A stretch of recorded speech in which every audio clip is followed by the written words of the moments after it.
नमस्कार दोस्तों, आपका स्वागत है अपनी हिंदी क्लास में।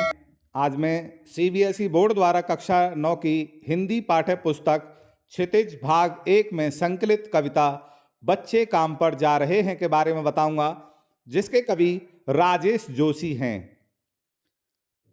पाठ की रूपरेखा इस प्रकार है कि राजेश जोशी द्वारा रचित बच्चे काम पर जा रहे हैं नामक कविता में बच्चों से बचपन छीन लिए जाने की पीड़ा व्यक्त हुई है। कवि ने उस सामाजिक आर्थिक विडंबना की ओर इशारा किया है जिसके कारण कुछ बच्चे खेल, शिक्षा और जीवन की उमंग से वंचित रह जाते हैं।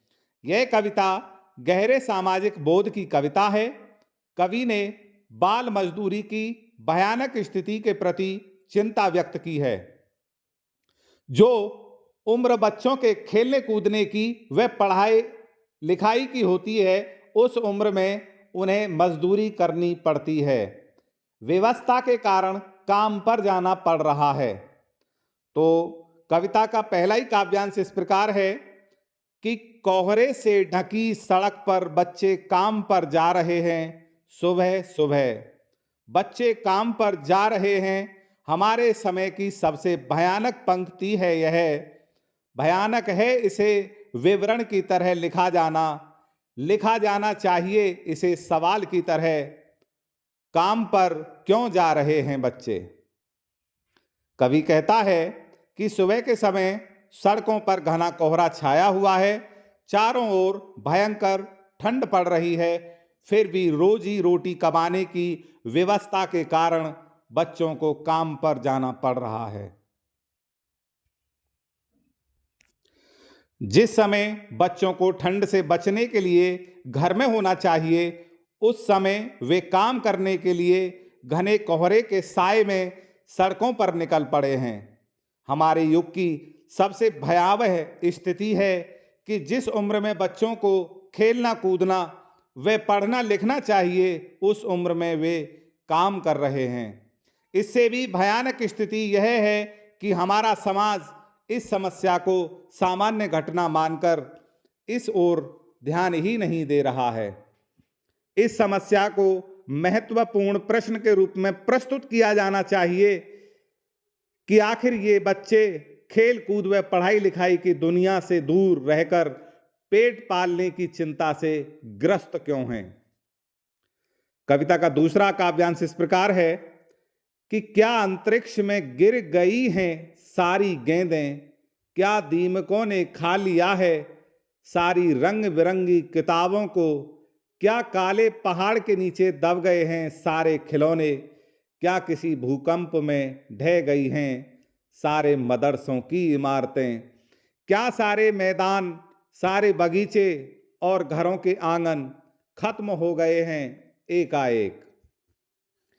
कवि नन्हे मुन्ने बच्चों को सुबह सुबह घने कोहरे में काम पर जाते देख विचलित हो उठता है तथा समाज से प्रश्न करता है कि ये छोटे छोटे बच्चे काम पर क्यों जा रहे हैं। क्या सारी गेंदें अंतरिक्ष में गिर गईं, अर्थात बच्चों के खेलने के लिए क्या सारी गेंदें नष्ट हो गईं?